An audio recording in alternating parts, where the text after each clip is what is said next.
We're here this afternoon to brief you once again in line with our vowed principle of transparency and accountability in what we do, to keep you updated on our recent operational and investigative activities, particularly operations and investigations that are being primarily carried out and powered by operatives of the IRT as well as the STS. We have today a total of 81 suspects. Most of the suspects here are suspects that have been indicted in our investigations and prima facie cases of murder, kidnapping, unlawful possession of weapons, and internet fraud clearly established against them. Of very significant note, before I allow you to begin to interact with the suspects, are the followings. One, a very deadly kidnapping gang known as the Shaibu Dan Kaduna gang that was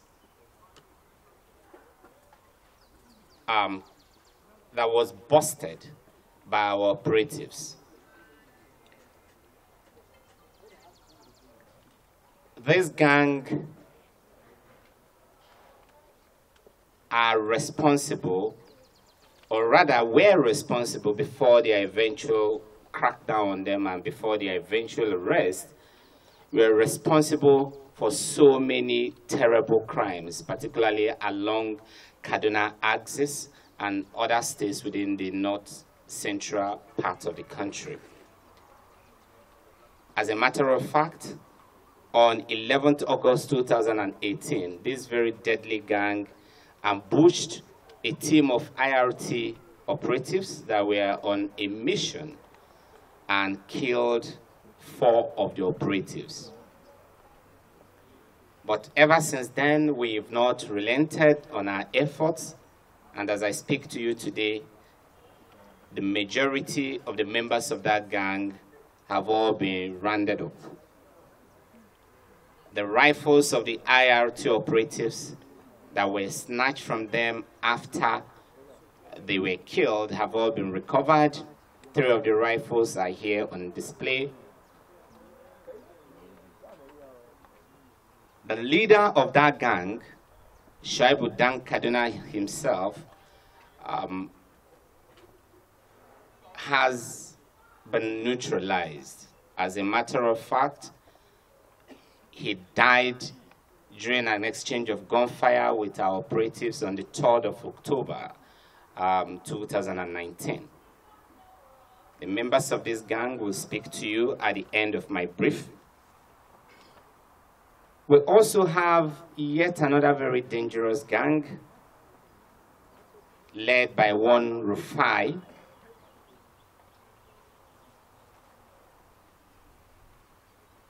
This particular gang was formed in Castina prisons. The members of this gang were all persons who have been prosecuted by the police, and some of them were serving jail sentences and were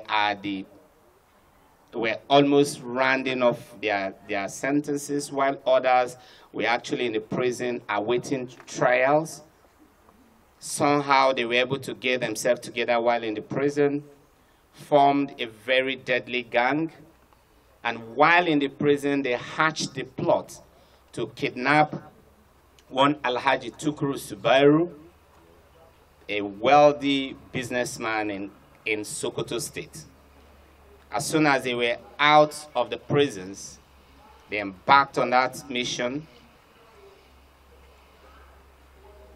kidnapped the businessman and collected ransoms running into several millions from him.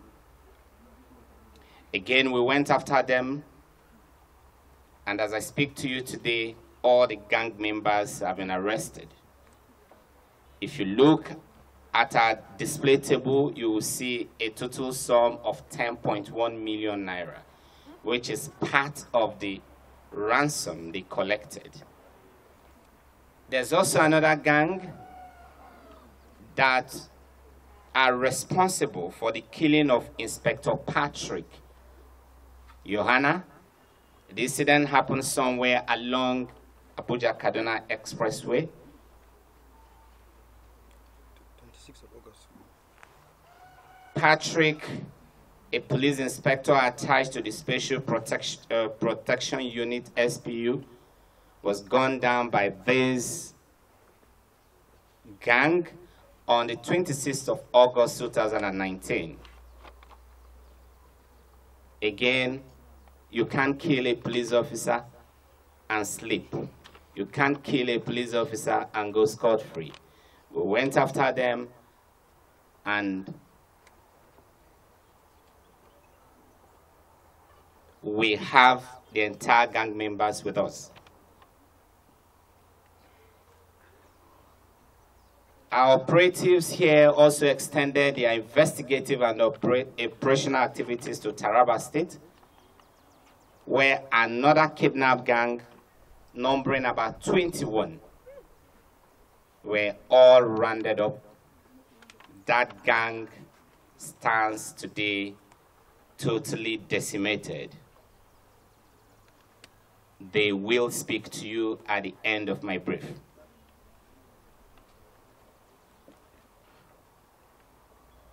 Operatives of STS also acted on a very actionable intelligence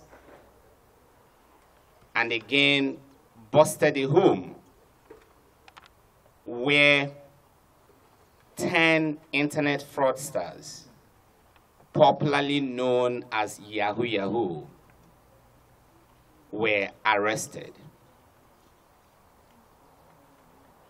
A look at this group shows clearly that they are all young persons.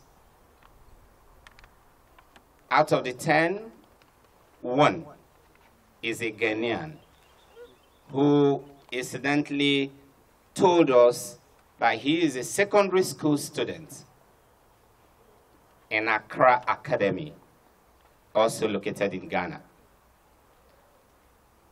Some of these persons are graduates.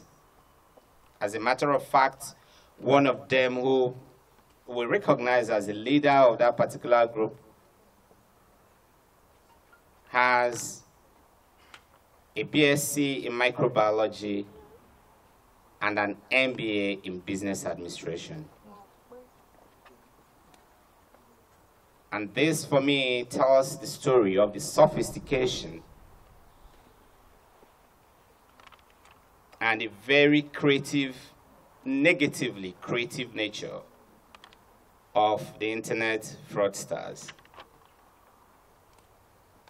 We want again to advise Nigerians to be wary of the people they employ and the company they keep. As a matter of fact, that particular kidnap was facilitated by someone from the same community. In fact, someone that got a filial relationship with the honorable member, who monitored the honorable member, monitored his itinerary, and eventually passed all relevant pieces of information to the kidnap syndicate before they eventually were able to clinically pick up the honorable member. The import of this is we must continue to monitor the persons we employ, particularly as domestic workers. Your drivers, your cooks, your nannies, your personal assistants, you must keep an eye on them. We are also availing members of the public, our platforms, particularly the platforms we've got at the various state CIDs as the various state commands of the Federation, to help members of the public to carry out detailed background checks on persons they intend to employ at domestic level. The implication of this is that as a society and as a people, we must genuinely and collaboratively work together to attack and deal with the very root causes of crime and criminality in our country. As police officers, we continue to do our bit. We continue to we continue to do exactly what we are paid to do. But there are so many other criminogenic factors that are completely outside the control of the police. It is not the job of the police to raise up children in every home and in every family. It is not the responsibility of the police to run our educational institutions and religious institutions. And it is not the job of the police to provide jobs. But we will continue to work with other relevant agencies, citizens, particularly under the auspices of our national community program, national community policing program, to deal with as many of these things as we can.